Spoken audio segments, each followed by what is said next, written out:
Baik, Bapak Ibu yang saya hormati, terkait dengan Permenpan 1 tahun 2023 tentang jabatan fungsional, ini memang pada prinsipnya adalah untuk menyesuaikan dengan adanya kebutuhan penyederhanaan birokrasi, di mana ini beberapa hal yang terkait dengan ketentuan di dalam kebijakan jabatan fungsional harus kita sesuaikan.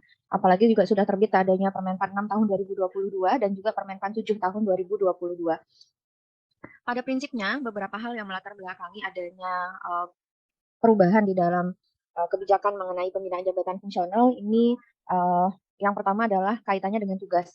Bahwa tugas jabatan fungsional sebelumnya kita memang mendasarkan kepada uraian kegiatan ataupun butir-butir kegiatan yang dinilai ini memang sangat-sangat rigid. Apalagi pasca penyederhanaan organisasi, ternyata dalam pelaksanaannya adanya perubahan bisnis proses dan juga pengelolaan kinerja ini menjadi kendala bagi pejabat fungsional untuk melaksanakan tugas dan jabatannya.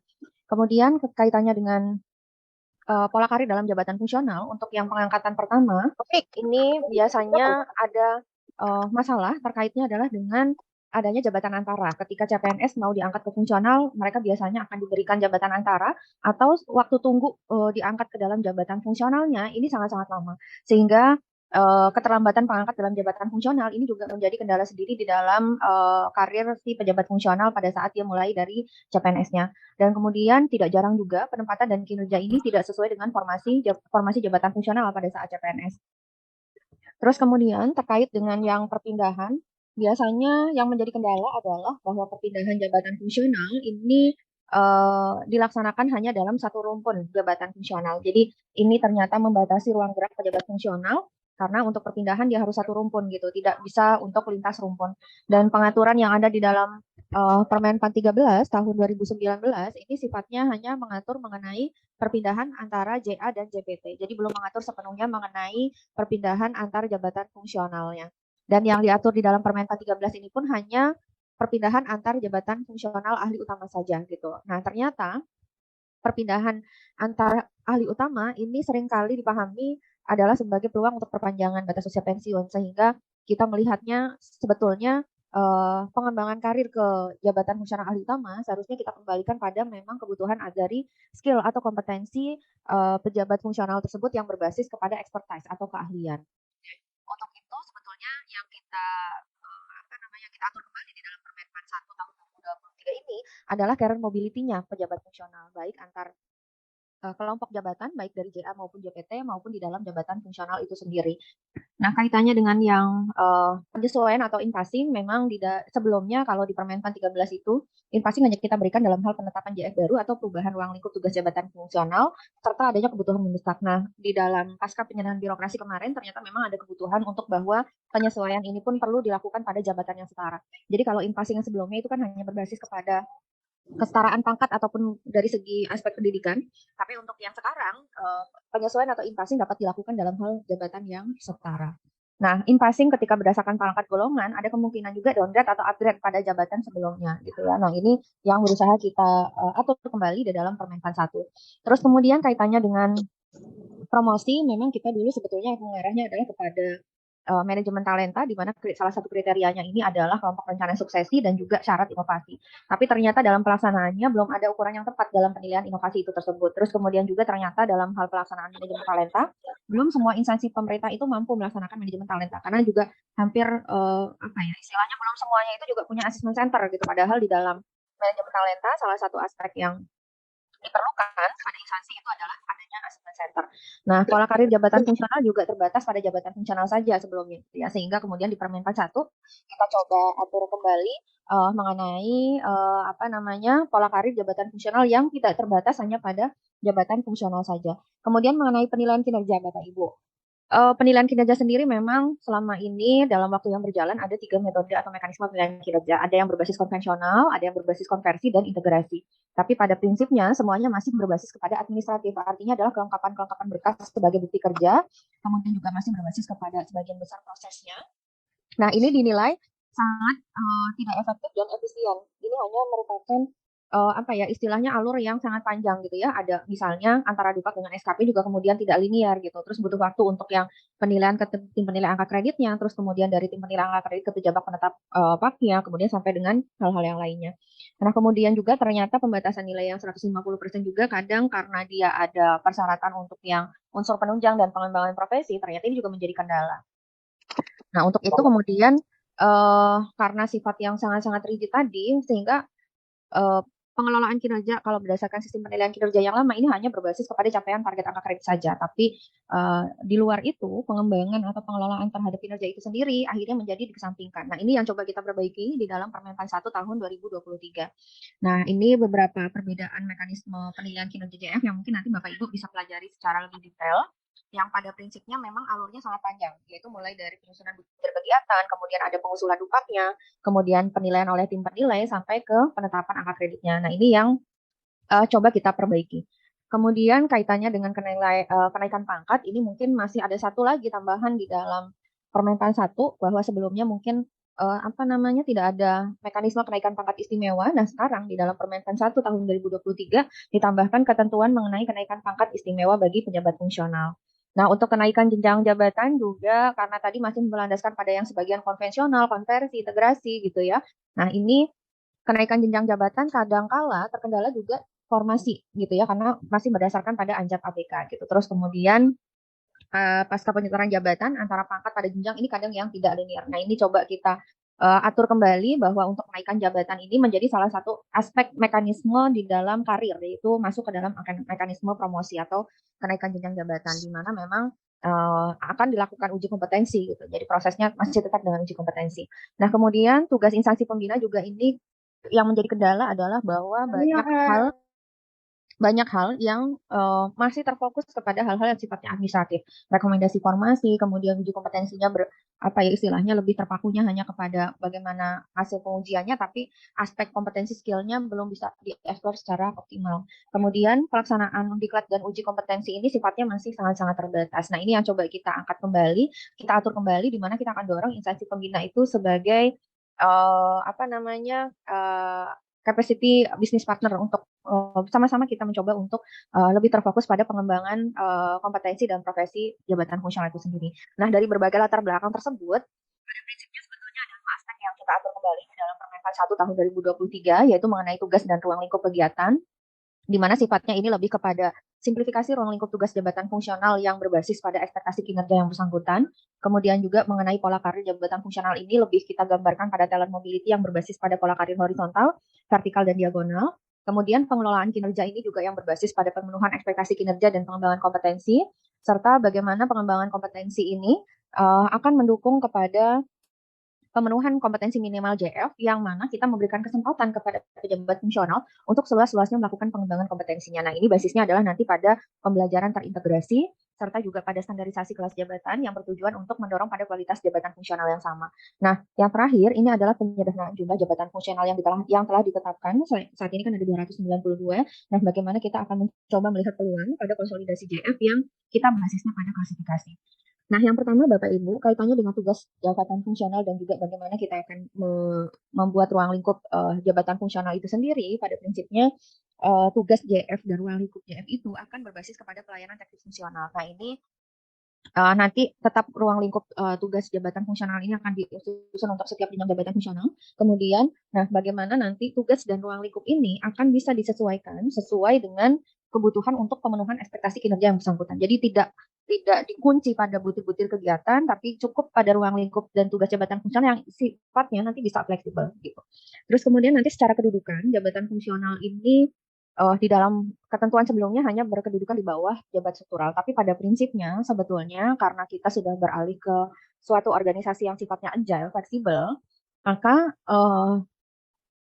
pejabat fungsional ini pun nanti ke depannya atau saat sekarang pun sebetulnya sudah ada pejabat-pejabat fungsional yang secara kewenangan berdasarkan peraturan perundangan ini diberikan kewenangan untuk melaksanakan manajerial, fungsi manajerial sebagai pimpinan unit organisasi.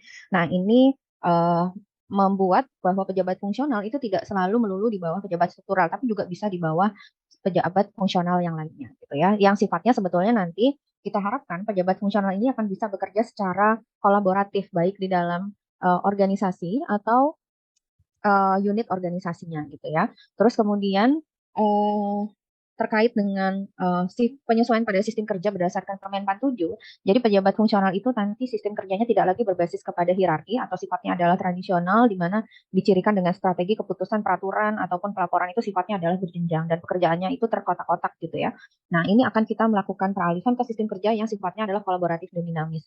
Karena itu, pejabat fungsional nanti diharapkan sifatnya karena dituntut untuk lebih kolaboratif, maka nanti sistem pekerjaannya itu adalah berbasis kepada squad atau pada tim kerja. Jadi tidak akan misalnya membatasi kalau pejabat fungsionalnya bidang A ya udah A aja gitu, dia nggak bisa untuk apa ya istilahnya bekerja di dalam tim gitu ya. Nah sekarang dengan adanya Permenpan 7 itu juga akan memungkinkan fleksibilitas sehingga pejabat fungsional ini dapat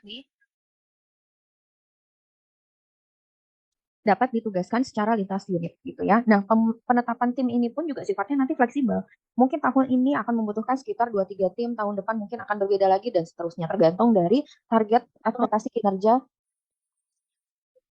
Jadi kalau misalkan sebagai contoh ya Bapak Ibu, misalnya di ASDEP perancangan jabatan perencanaan pengadaan di tahun 2020 kemarin kami sebetulnya ada sekitar 10 target penetapan kinerja gitu ya, mulai dari yang sifatnya kebijakan sampai kemudian sifatnya target pelayanan gitu ya. Nah, kemudian untuk tim yang dibentuk apa namanya tahun kemarin kami membentuk 4 tim dan sampai saat ini juga masih berlanjut kebutuhannya cukup dengan 4 tim, di mana 4 tim tersebut ini akan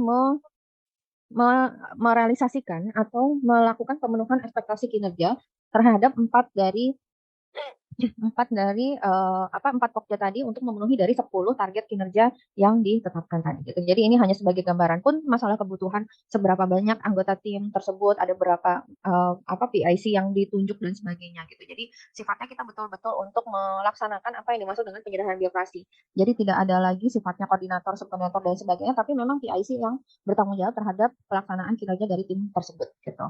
Dan jumlahnya pun berbeda-beda sesuai dengan targetnya tadi masing-masing dan tidak harus yang apa ya istilahnya strukturalnya harus menjadi ketua tim dan sebagainya, tapi memang sesuai dengan kebutuhan dari eselon 2-nya saja bagaimana akan membentuk tim tersebut.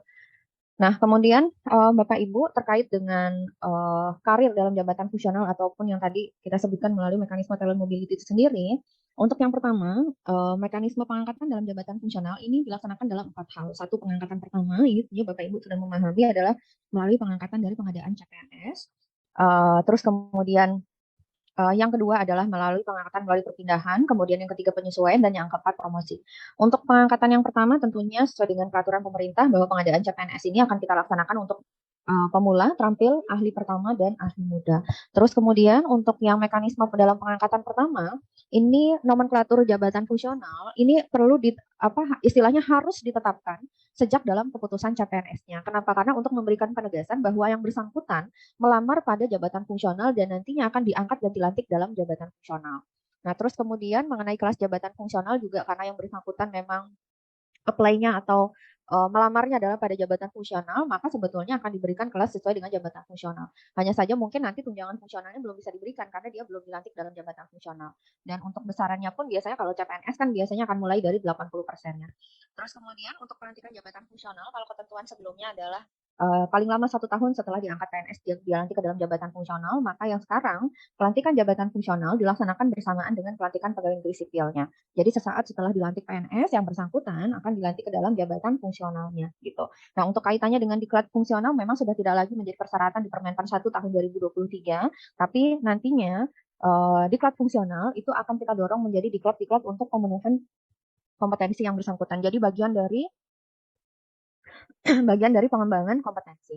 Terus kemudian terkait dengan yang perpindahan, diatur bahwa dalam perpindahan ini akan dilakukan juga antar kelompok jabatan fungsional, artinya antara satu JF dengan JF lain bisa saling berpindah jabatan.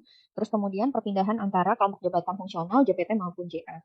Nah, perpindahan yang dimaksud dalam perpindahan ini merupakan pola karir yang kita sebut dengan pola karir horizontal.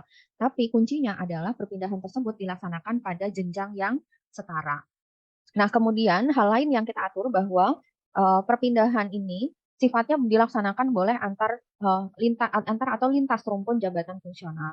Nah, karena ketentuannya memang sudah ada di dalam PP, tetap mau tidak mau untuk perpindahan akan ada pembatasan batas usia. Dan kemudian juga tetap melaksanakan uji kompetensi. Hanya saja mungkin kalau yang satu rumpun uji kompetensinya lebih simpel, tidak seperti yang mungkin pada saat lintas rumpun gitu ya. Atau mungkin nanti mekanisme metode yang dilaksanakan bisa berbeda kalau perpindahannya misalnya dilakukan lintas rumpun gitu. Terus kemudian untuk yang penyesuaian atau dulu kita kenal dengan invasi, sekarang kita menggunakan istilahnya adalah penyesuaian. Ini dilaksanakan dalam hal penetapan jabatan fungsional baru, terus kemudian perubahan ruang lingkup tugas, dan satu lagi adalah penataan birokrasi. Ini merupakan amanat dari PP 17 tahun 2020 yang merupakan perubahan dari PP 11 tahun 2017, di mana dalam in-passing biasa, jenjang jabatan itu akan ditetapkan berdasarkan pangkat dan jenjang pendidikan. Tapi dalam hal penataan birokrasi, penyesuaian ini akan dilaksanakan untuk jenjang yang setara dengan jenjang struktural sebelumnya. Nah, ini harus dengan persetujuan menteri.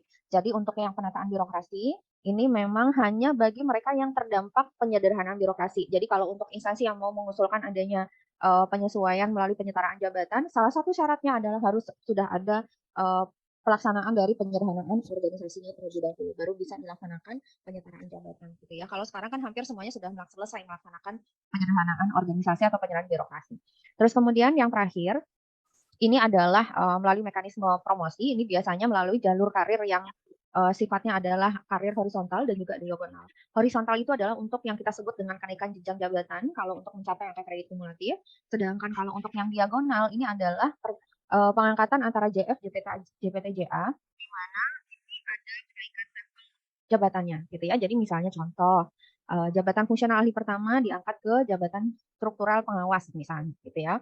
Atau dari pengawas pindahnya ke jabatan fungsional ahli madya gitu. Nah, ini seterusnya. Jadi perpindahan kalau bedanya dengan yang tadi perpindahan di awal itu adalah pada level yang setara. Nanti Bapak Ibu boleh pelajari di dalam permenpannya. Terus kemudian untuk yang promosi ini sifatnya adalah perpindahan tapi ada kenaikan level. Izin Mbak Ibu, izin Mbak Ibu Dirjen sudah hadir Mbak, izin. Mungkin nanti ada sambutan dulu dari Ibu Dirjen sebentar.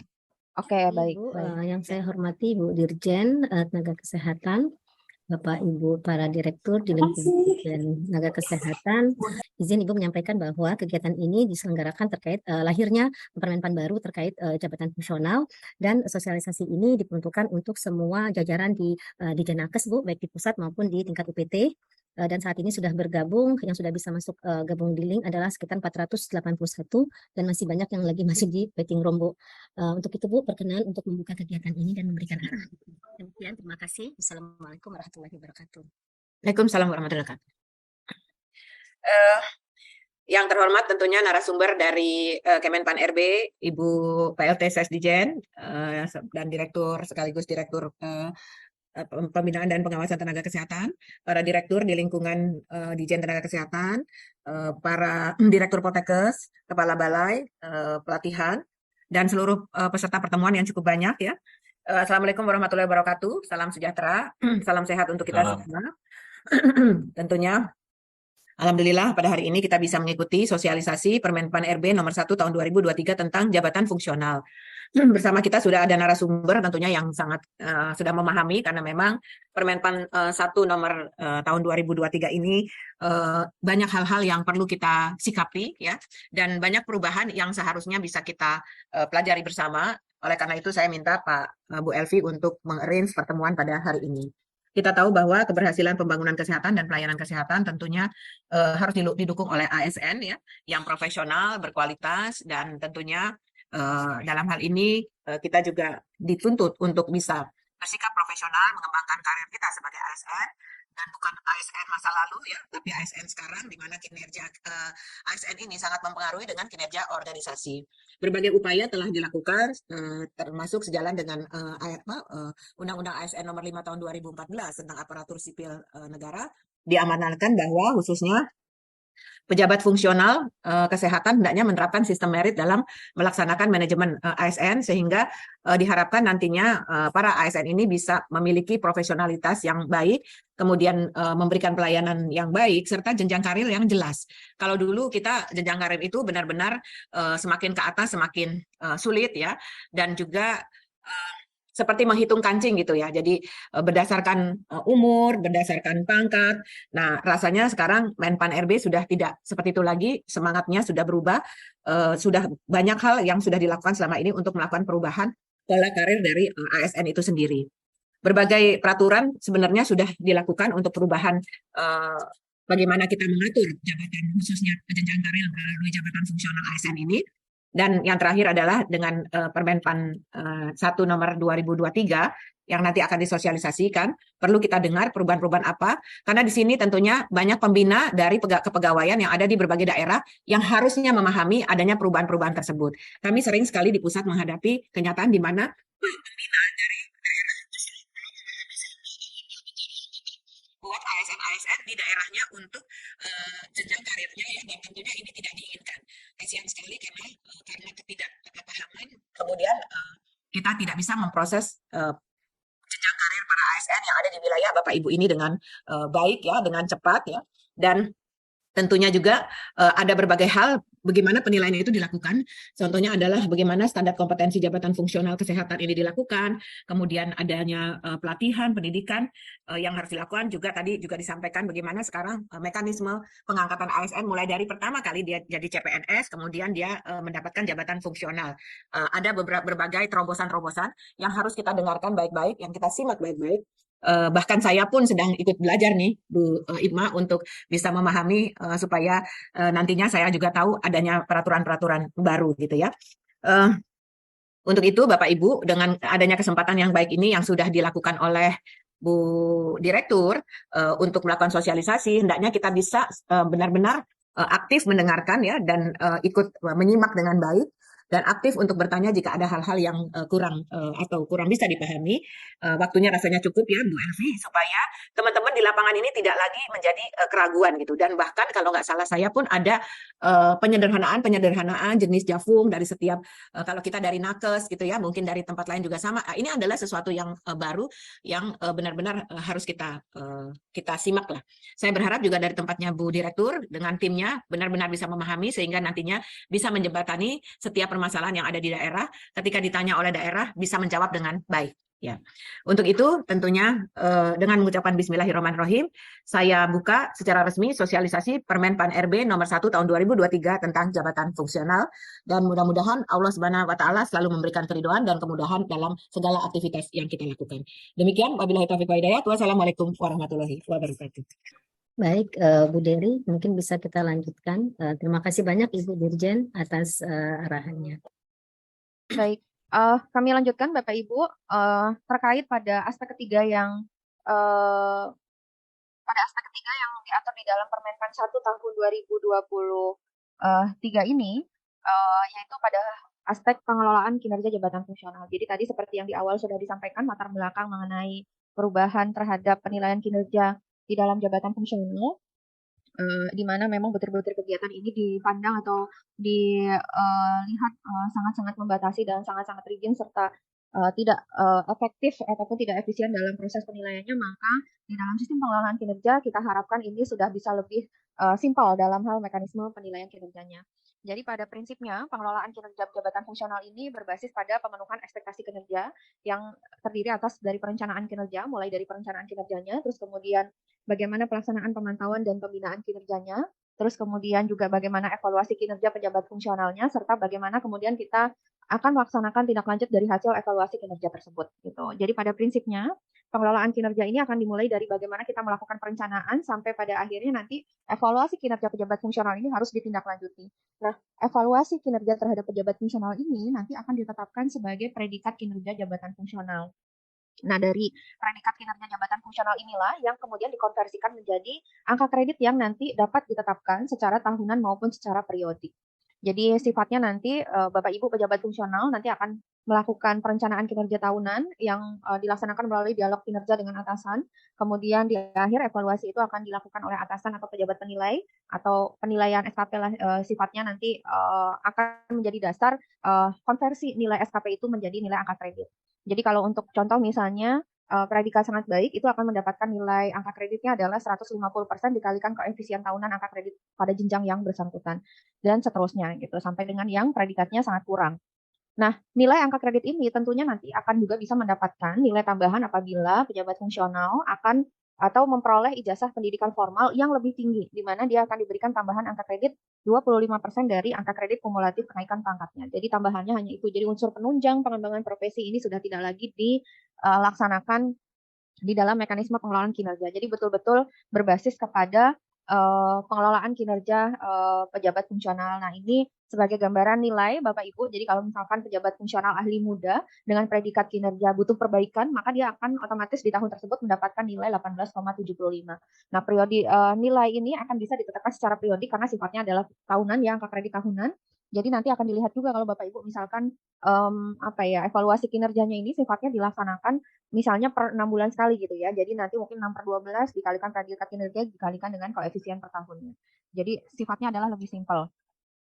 Nah, kemudian Bapak Ibu sebagai informasi kaitannya nanti dengan peran dari instansi pembina itu sendiri, Kementerian Kesehatan saat ini masih menjadi instansi pembina dengan jabatan fungsional yang terbanyak, yaitu sekitar 30 jabatan fungsional. Kemudian ada Kementerian Perhubungan 22, KKP 21, kemudian Kementerian Keuangan 20 jabatan fungsional. Nah, kita harapkan sebetulnya dengan adanya jumlah jabatan fungsional yang tadi dimiliki, 19 tugas instansi pembina yang ada di dalam PP 17 tahun 2020 sebagai perubahan PP 11 tahun 2019 ini kita dorong untuk lebih berperan sebagai human capital business partner, yaitu antara lain fungsi dari atau peran dari instansi pembina sebagai pengelola JF adalah menjamin terwujudnya standar kualitas dan profesionalis jabatan sebetulnya. Sehingga instansi pembina lebih kita dorong tugasnya itu nanti pada penyusunan konten pembelajaran, strategi maupun program-program pengembangan kompetensi, di mana kita juga dorong kepada optimalisasi penggunaan digital, teknologi digital, sehingga nanti tidak ada lagi keterbatasan-keterbatasan diklat itu misalnya terbatas kuotanya, harus pembelajarannya secara klasikal dan sebagainya, ataupun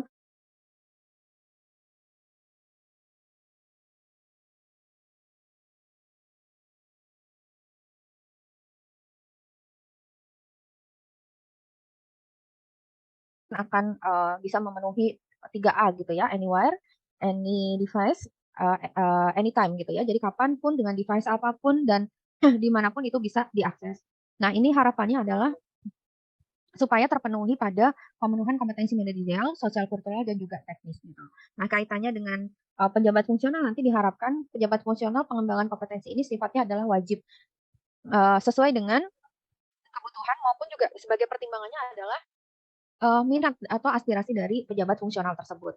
Kemudian kelas jabatan fungsional juga akan kita dorong pada standarisasi untuk bisa mencapai pada kualitas jabatan fungsional yang sama. Nah, beberapa ketentuan peralihan di dalam Permenpan 1 saya harap juga bisa menjadi perhatian bagi instansi pembina karena dalam waktu 5 tahun semua peraturan Menteri Pan-RB ini harus disesuaikan, termasuk bagaimana nanti instansi pembina juga perlu menyesuaikan terhadap juknisnya gitu ya. Jadi meskipun misalnya Permenpannya belum disesuaikan, tapi pada prinsipnya instansi pembina sudah dipersilakan untuk melakukan penyesuaian langsung terhadap juknis-juknisnya.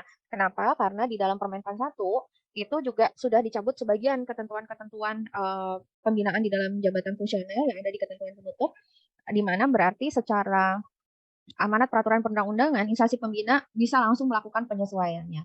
Nah, meskipun memang Permenpan 1 tahun 2023 ini akan berlaku efektif mulai 1 Juli, tapi pada prinsipnya kami minta kepada instansi pembina untuk langsung bisa melakukan persiapan paling tidak konsepsi untuk penyesuaian terhadap juknis-juknisnya.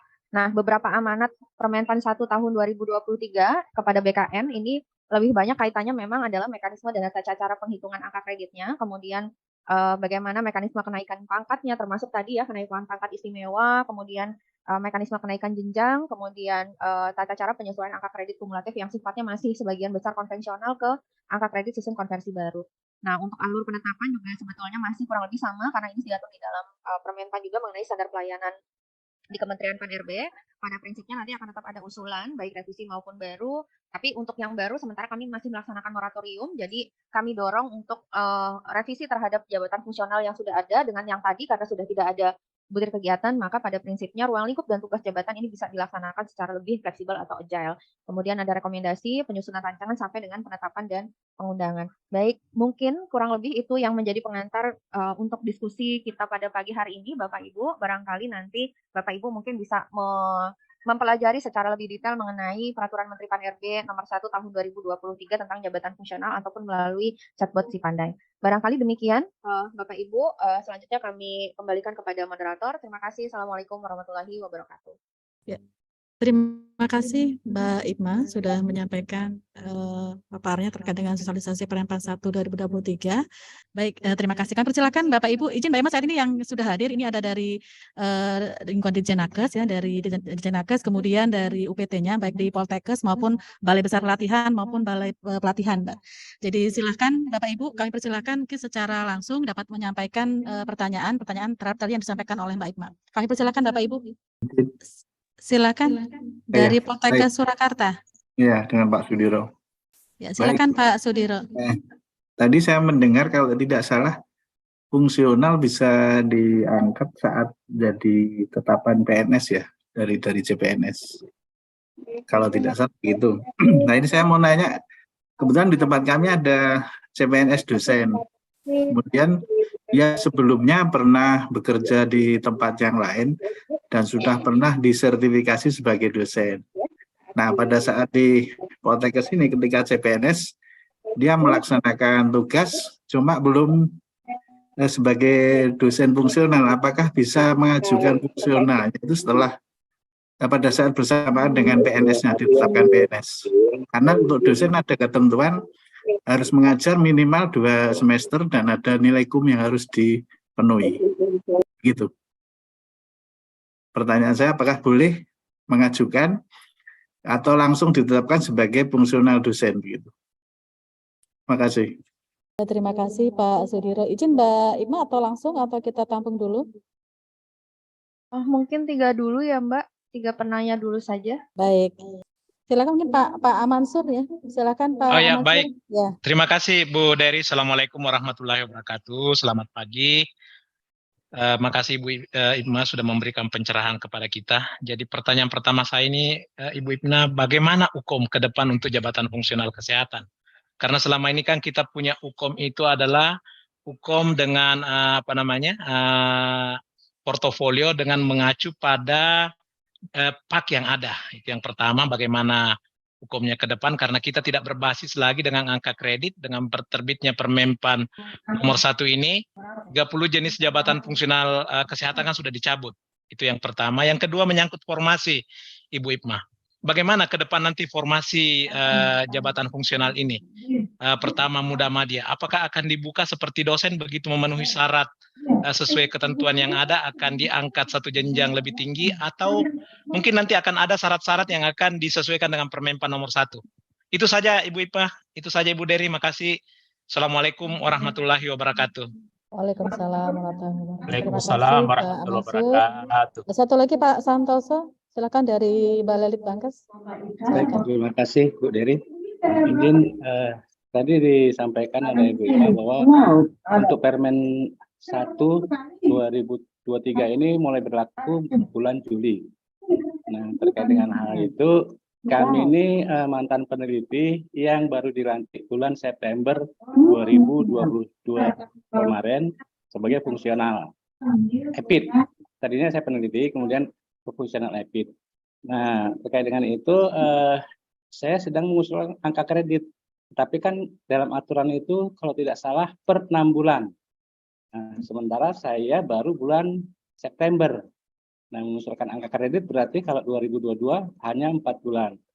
Nah, apakah itu masih diperkenankan? Karena memang ini terus terang untuk kami yang fungsional peralihan ini untuk usulan angka kredit pertama dan terakhir. Karena untuk berikutnya mungkin tidak ada angka kredit lagi. Mungkin hanya itu yang bisa saya sampaikan. Terima kasih. Ya, terima kasih Bapak Ibu. Izin Mbak Ipma, ada 3 pertanyaan tadi dari Pak Sudiro terkait dengan CPNS dosen tadi atau sertifikasi dosen. Kemudian yang kedua terkait dari Pak Mansur tadi ya terkait dengan uji kompetensi Jafung yang memang izin Mbak Ipma di dalam regulasi di Kemenkes ya terkait uji kompetensi memang untuk metode ujinya dengan yang wajib adalah portofolio. Jadi dari butir kegiatan nanti ke depan seperti apa. Kemudian yang kedua terkait dengan formasi. Apakah masih ada kebijakan yang terkait dengan formasi. Kemudian ketiga dari Pak Santoso terkait dengan perpindahan dari Jafung peneliti ke Jafung EPID ya selama 4 bulan ini apakah bisa diperhitungkan. Mungkin demikian Mbak Ipma. Baik, terima kasih Mbak Dery. Pertanyaannya sangat menarik ya, Pak. Terima kasih Pak Sudiro, Pak Mansur, dan Pak Santoso. Yang pertama, Pak, terkait dengan jabatan fungsional apakah langsung bisa dilantik atau tidak. Nah, ini yang di Permenpan 1 tahun 2023 itu sebetulnya kan adalah persyaratan secara umum. Artinya nanti tetap akan ada penetapan untuk mekanisme masing-masing jabatan fungsional di Permenpan masing-masingnya. Termasuk apakah akan ada persyaratan secara khusus, misalnya ada sertifikasi yang wajib dimiliki sebelum diangkat atau sebagainya. Nah, itu nanti akan kita atur kembalinya adalah di peraturan menteri tersebut. Nah, khusus untuk dosen, saat ini memang Kemendikbud juga sedang melakukan perubahan terhadap Permen 17 tentang jabatan fungsional dosennya. Barangkali nanti akan menjadi salah satu bahan diskusi kita dengan Dikbud. Jadi supaya pejabat fungsional ini sebetulnya kenapa harus segera dilantik, karena mereka supaya kita bisa apa ya istilahnya menjamin keberlangsungan karir, tidak ada penundaan, tidak ada keterlambatan, dan supaya mereka segera melaksanakan tugas fungsi dalam jabatan fungsionalnya. Jadi nanti akan kami sesuaikan dulu Pak di dalam Permenpan 17-nya. Terus kemudian Pak Mansur terkait dengan uji kompetensi, sebetulnya untuk mekanisme, metode, dan sebagainya itu diaturnya oleh instansi pembina Pak. Gitu. Jadi nanti mungkin ini akan menjadi apa ya satu klausul juga atau satu substansi penting yang mungkin harus diperhatikan lagi atau dipertimbangkan lagi oleh Kementerian Kesehatan bagaimana kita akan melaksanakan uji kompetensi. Karena juga kan kita tidak ingin bahwa uji kompetensi ini sekedar menjadi persyaratan yang sifatnya administratif.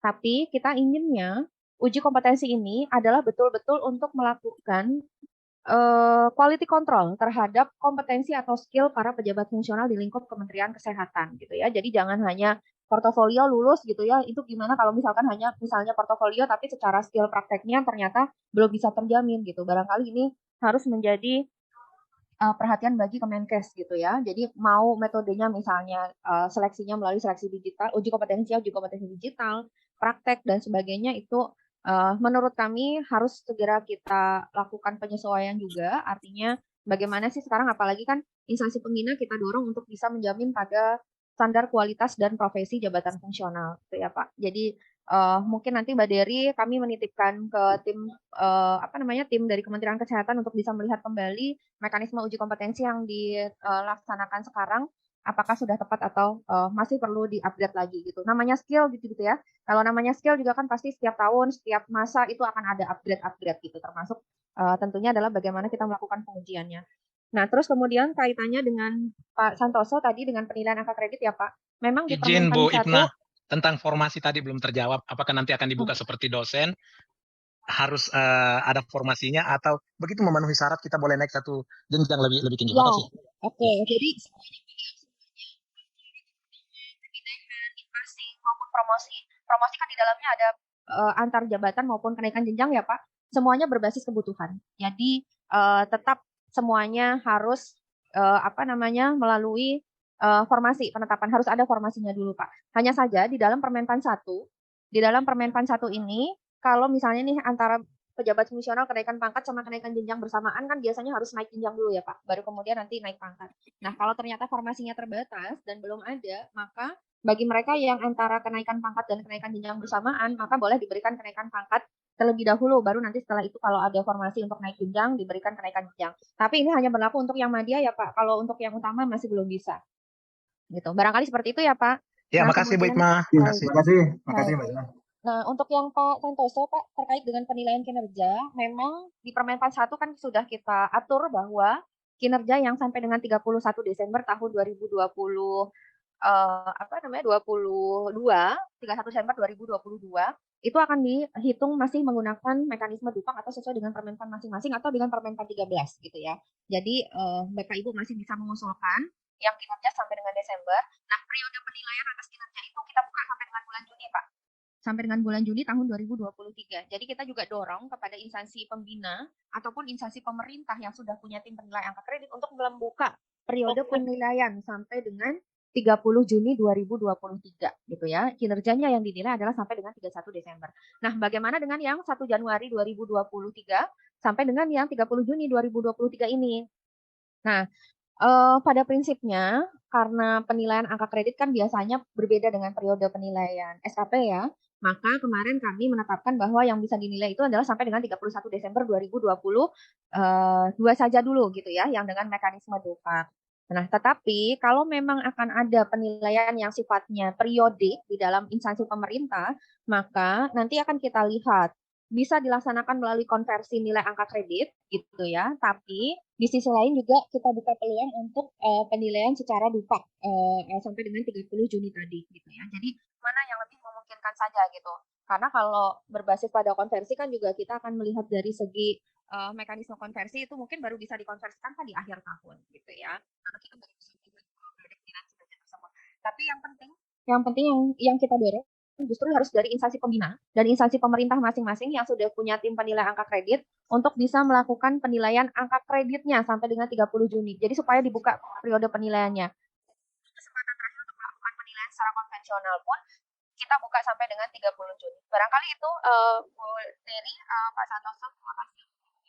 Terima kasih Mbak Ina. Izin sekaligus melaporkan terkait dengan uji kompetensi. Memang kalau di dalam ketentuan IPP kan berdasarkan standar kompetensi gitu ya Mbak. Saat ini kami sudah ada 21 kamus kompetensi ya dengan bimbingan dari Kemenpan RB. Sudah ada kamus dan sudah konvensi dan ada 5 rancangan standar kompetensi teknis ya yang sudah dapat masukan juga dari Kemenpan. Dan saat ini kita masih berproses 10 lagi nih Mbak dari 37. Jadi dari 30 masih ada 10 yang kami akan proses penyusunan. Nah, nantinya itu akan menjadi materi uji kompetensi untuk jabatan fungsional. Baik Mbak Ima dan Mbak Ibu semuanya.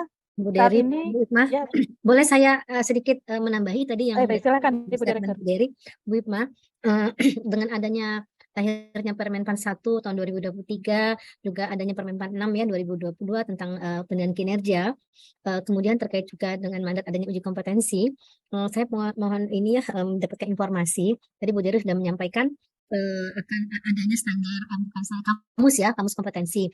Hanya saja kalau saya lihat kamus kompetensi Bu Dery, yang saya lihat itu memang masih terlalu umum karena tadi dikatakan bahwa diharapkan itu ASN itu kompeten di jenjangnya, ya kan, sesuai dengan jenis GF-nya dan di jenjangnya dia kompeten. Kemudian lebih ke arah secara kegiatannya kerjanya ya kompeten ya, dan itu diatur syarat-syarat kompetensinya itu per jenjang seperti itu. Nah, yang ingin saya tanyakan Bu Ipma, apakah kita dalam tadi sudah disampaikan Bu Dery juga dalam kita melakukan uji kompetensi kita harus membuat suatu standar acuan yang secara teknis itu menggambarkan kompetensinya per jenjangnya seperti itu. Karena kan kalau untuk di rumpun tenaga kesehatan itu kan sangat bervariasi ya jenis tenaga kesehatannya, dan seperti kita ketahui mereka tidak saling menggantikan, walaupun nanti dalam jabatan kita ada pengelompokan seperti itu. Dan dibuatnya tentu saja per nomenklatur GF-nya, GFK-nya, tapi nanti ada lampirannya terkait jenis nakesnya. Seperti itu Bu Ipma.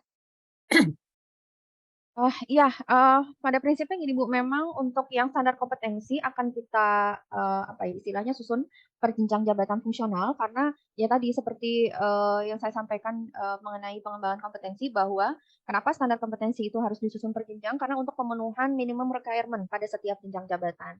Tapi tidak menutup kemungkinan atau tidak membatasi bahwa apabila pejabat fungsional mau melakukan pengembangan kompetensi di atas jenjang tersebut dipersilahkan gitu. Tapi untuk pemenuhannya maka dia harus memenuhi minimum requirement tersebut gitu di jenjang. Jadi istilahnya uji kompetensi itu sebetulnya hanya untuk mengukur apakah si pejabat fungsional itu terpenuhi atau tidak minimum requirement kompetensi pada jenjang tersebut gitu. Kalau ternyata hasilnya di atas pun nggak masalah gitu. Tapi artinya supaya kita juga bisa menjamin jangan sampai orang sudah naik jenjang, tapi secara level kompetensi ternyata tidak ada kenaikan gitu. Nah, kita harapkannya seperti itu. Pun kalau terjadi misalnya ada gap, dia misalnya harus memenuhi minimum requirement pada jenjang tersebut, maka kita dorong untuk mengikuti pelatihan-pelatihan atau diklat-diklat pemenuhan kompetensi tersebut gitu. Tapi ya tadi salah satu aspek yang mungkin harus dipertimbangkan dalam hal program-program pengembangan kompetensi adalah aspirasi atau peminatan tersebut gitu. Jadi kalau untuk masalah format dan sebagainya kami silahkan untuk bisa disesuaikan dengan kebutuhannya dan mungkin nanti bisa secara lebih teknis dengan Pokja kompetensi gitu. Barangkali seperti itu Ibu. Ya, terima kasih Bu Ipma. Ya. Baik, terima kasih Ibu Direktur dan Mbak Ikma. Izin Mbak Min ada pertanyaan dari BPPK Jakarta, jadi Balai Besar Pelatihan Kesehatan, Mbak. Izin dari Pak Abdillah. Jadi kami di BPPK sudah merencanakan kegiatan pelatihan jabatan fungsional kesehatan.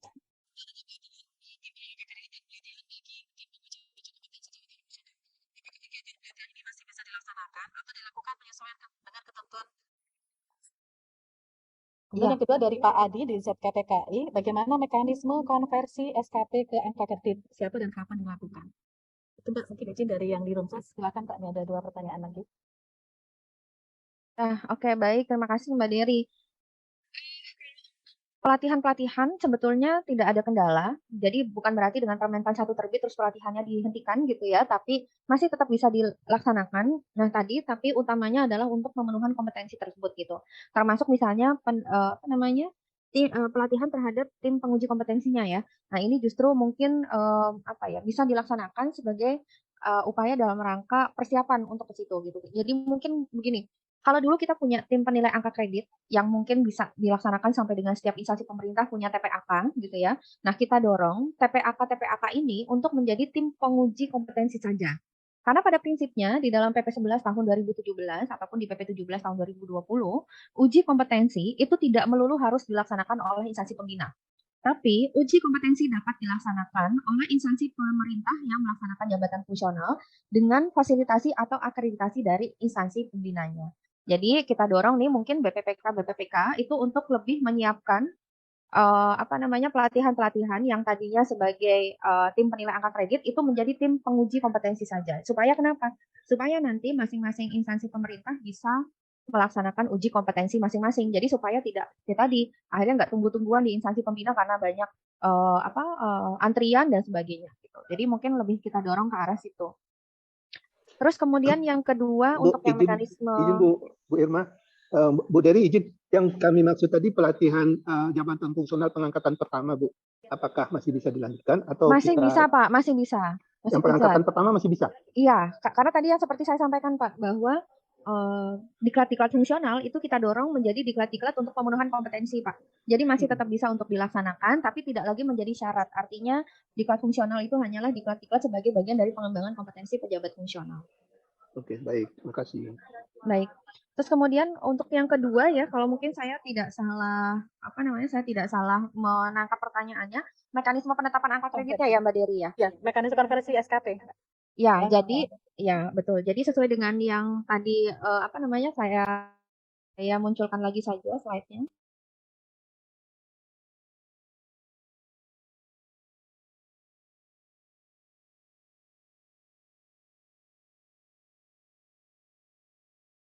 Jadi Bapak Ibu, yang seperti alur yang kita lihat di sini, jadi nanti mekanisme konversinya adalah satu, Bapak Ibu tentunya SKP ya. Sampai dengan penilaian SKP-nya ini, jadi Bapak Ibu nanti setelah penilaian atasan akan mendapatkan predikat.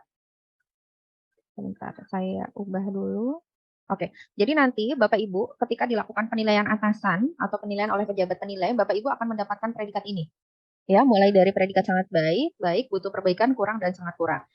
Predikat ini nanti akan langsung Bapak Ibu konversikan untuk menjadi nilai angka kreditnya, gitu ya. Berapa nilai angka kredit yang Bapak Ibu peroleh dari konversi ini, Bapak Ibu bisa lihat di tabel ini. Jadi kalau misalnya Bapak Ibu ahli madya dapat predikat nilainya adalah baik, maka Bapak Ibu otomatis dapat nilai angka kreditnya adalah 37,5, gitu ya. Nah, terus kemudian dari yang konversi nilai tadi akan langsung bisa ditetapkan sebagai angka kredit tahunan Bapak Ibu sekalian, gitu ya. Nah, formatnya seperti apa? Nanti BKN sedang melakukan penyusunan penyusunan terhadap format-format yang diperlukan sebagai tindak lanjut dari Permenpan 1 tahun 2023. Jadi nanti ditunggu saja Bapak, barangkali formatnya akan seperti apa, tapi yang pasti simpel. Cukup predikat dari atasan langsung kita konversikan menjadi nilai angka kredit tersebut. Barangkali seperti itu. Terima kasih Mbak Ima informasinya. Baik, terima kasih Mbak Ima. Ini mungkin ada yang diresen Mbak dari Pak Agung. Silakan Pak Agung dari Binwas. Izin Bu Dery, Bu Ima. Bu Ima, tadi yang disampaikan Bu Ima kan terkait dengan konversi nilai dan penetapan angka kredit tahunan gitu ya Bu. Mungkin informasi aja Bu, selagi menunggu dari turunan dari BKN, kalau kita melihat di Permenpan 13 gitu Bu, itu kan ada penjenjangan ya Bu, kalau untuk yang pertama sampai madya Itu ada bisa dilakukan di daerah, utama ada di pusat gitu ya Bu. Nah, apakah masih seperti itu gitu Bu? Kemudian yang kedua Bu, pertanyaan kami. Kalau kita melihat di Permen 13 itu, jadi bila mana tidak ada formasi, bila angka kreditnya sudah mencukupi, Bu, dia bisa naik pangkat gitu ya, Bu. Nah, jadi dia tidak bisa naik pangkat, tetapi di dalam jenjang yang sama. Yang kami tanyakan, Bu, adalah untuk jabatan fungsional tertingginya adalah madya, Bu. Ini, Bu, apakah dimungkinkan, Bu, ini dia bisa naik pangkat satu tingkat di atasnya?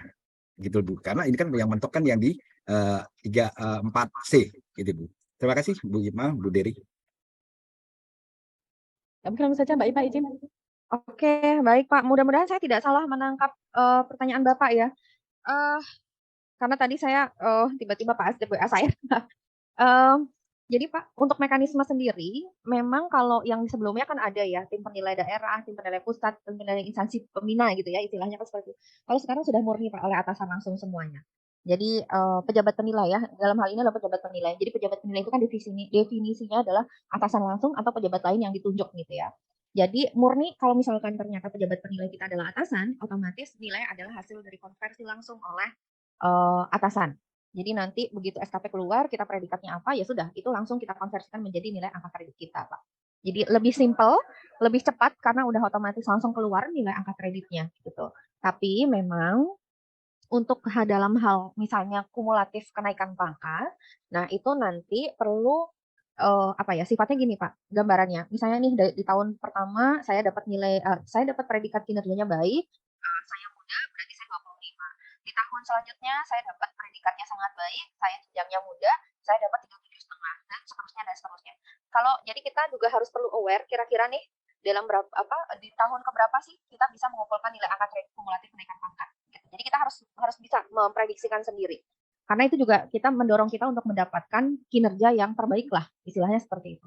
Nah, kalau sudah terkumpul kumulatif kenaikan pangkat, baru kita ajukan untuk kenaikan pangkat kita. Nah, disitulah nanti peran dari tim penilai kinerja yang ada di dalam PP30, itu kan ada tim penilai kinerja, itu dia akan memberikan pertimbangan teknis, apakah kita layak untuk kenaikan pangkat atau tidak. Karena kan syarat dari kenaikan pangkat tidak hanya angka kredit kumulatif ya, tapi kan ada juga syarat-syarat lain, misalnya kinerja bernilai sangat baik atau kinerja baik itu selama berapa tahun berturut-turut dan sebagainya. Gitu. Jadi mungkin mekanisme seperti itu. Barangkali ada yang belum terjawab, Pak? Izin Ibu Ipna. Yang tadi Bu, satu lagi Bu, terkait itu kenaikan pangkat ya Bu, bila mana formasinya tidak ada gitu kan, itu masih bisa. Ya. Kemudian kalau yang tidak jenjang tertingginya dalam jabatan fungsional itu madya, ya. Apakah masih memungkinkan untuk naik ke pangkat lagi Bu? Belum bisa Pak, belum bisa. Iya, dia harus ada formasi naik ke utama dulu Pak. Kenapa? Karena penetapan untuk kenaikan pangkat 4B dan 4E kan oleh presiden. Gitu ya Pak ya. Iya, kenaikan untuk yang utama juga nanti penetapan di utamanya adalah oleh presiden. Makanya belum bisa dimungkinkan kalau yang 4C udah mentok di madya, belum ada formasi, dia belum bisa untuk yang diusulkan ke 4D-nya. Barangkali seperti itu ya Pak. Iya, baik, terima kasih Bu. Ya, izin Ibu Ipma, Ibu Dery, langsung saya konfirmasi ini. Apakah penilaian predikat sangat baik itu akan disesuaikan nanti dengan PP30 ayat 41 angka 8 bahwa maksimal 20% yang akan mendapatkan nilai sangat baik Bu Ipma. Ya, PP30 ayat 41 angka 8. Terima kasih. Oke, baik. Terima kasih Pak. Nah, untuk distribusi ya, saya menyebutnya distribusi penilaian kinerja, sebetulnya itu sudah ada surat edaran Menpan, Pak. Ada surat edaran Menpan mengenai penetapan predikat kerjanya. Sebentar, saya minta waktu, saya akan share ke Bapak Ibu sekalian. Izin. Ya, makasih Bu Ipma. Mohon maaf Ibu Dery, langsung nyundul. Oke, baik, linknya sudah saya share di chat Zoom Bapak Ibu. Barangkali nanti Bapak Ibu bisa mengunduh langsung di website jdiih.menpan.go.id. Nanti Bapak Ibu bisa pelajari di situ ya Pak. Jadi presentasinya mungkin agak sedikit berbeda dengan yang di PP, karena kalau tidak salah persentase untuk yang penilaian kinerja itu nanti tergantung dari predikat unit kerjanya dulu Pak. Jadi kalau misalkan predikat unit kerja atau predikat kinerja organisasinya istimewa atau misalkan sangat baik ya unit kerjanya, maka nanti maksimal 70% atau sebagian besar dari pegawai itu bisa memiliki predikat kinerja sangat baik. Dan pegawai lainnya baru bisa memiliki predikat baik, butuh perbaikan, kurang atau sangat kurang. Nah, kalau kinerja organisasinya baik, maka maksimal 70%-nya pegawai memiliki kinerja baik. Atau harus ada nanti pegawai yang memiliki predikat kinerjanya itu butuh perbaikan atau kurang. Jadi nanti disesuaikan dengan perolehan predikat kinerja unit organisasinya ya Pak. Gitu. Barangkali seperti itu Pak Mansur. Ya, makasih Bu Ipma, sudah jelas. Sama-sama. Baik, Terabaikan baik. ayat 41. Ya, Baik. makasih. Baik, terima kasih Pak. Baik, terima kasih Bapak Ibu. Izin Mbak Ima mungkin satu lagi Mbak, ini di room chat sebelum Mbak Ima untuk ke agenda yang lain. Ini dari Bu Raudah terkait dengan evaluasi jabatan Mbak Ima. Jadi apakah gambarnya seperti apa? Apakah nanti masih mengacu kepada Permenpan 34 2011 untuk evaluasi jabatan? Ya, terima kasih. Ya, terima kasih Mbak Dery, masih ya Mbak. Pokoknya masih berdasarkan pada Permenpan 34 gitu. Atau mungkin gini, saya boleh nitip pesan untuk yang mengenai pengelolaan kinerja, karena kita berbasis kepada Permenpan 6 tahun 2023, barangkali nanti dari Kementerian Kesehatan bisa mengadakan sesi tersendiri mengenai diskusi terkait dengan pengelolaan kinerja ASN. Nanti dengan ASDEP manajemen kinerja. Baik, terima kasih kami catat Mbak terkait dengan Permenpan 6 dan 7 mungkin ya Mbak. Ya, boleh. Karena ini supaya lebih spesifik dan lebih clear ya Bapak Ibu, supaya waktunya juga lebih luang kalau kita diskusinya mengenai Permenpan 6. Baik, terima kasih Mbak Ima. Ini masih banyak pertanyaan Mbak, tapi karena Mbak Ima ini masih ada agenda lain. Jadi Bapak Ibu yang kami hormati, untuk sesi diskusi kiranya kita cukupkan dulu. Untuk selanjutnya kami persilakan Ibu Direktur untuk dapat menutup acara ini. Selamat siang Ibu Direktur. Ya, selamat siang. Terima kasih Bu Dery. Baiklah Bapak Ibu semua, sudah berakhir ya pertemuan kita kali ini terkait sosialisasi Permenpan 1 tahun 2023 terkait pengelolaan jabatan fungsional. Harapan kami bahwa pertemuan hari ini bisa menambah pengetahuan dan juga mencerahkan kita semua terkait kebijakan yang baru ini. Dan khusus untuk Bu Ipma, saya ucapkan terima kasih atas kesediaan waktunya untuk memberikan sosialisasi kepada kami.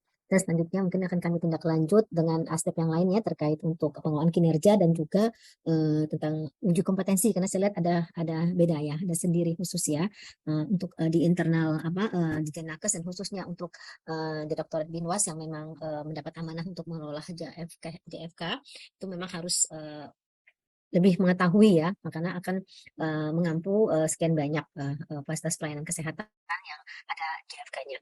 Demikian Bapak Ibu semua, saya ucapkan terima kasih atas waktunya untuk mendengarkan sosialisasi ini. Terima kasih. Billahi taufiq wal hidayah. Wassalamualaikum warahmatullahi wabarakatuh. Waalaikumsalam. Waalaikumsalam warahmatullahi wabarakatuh.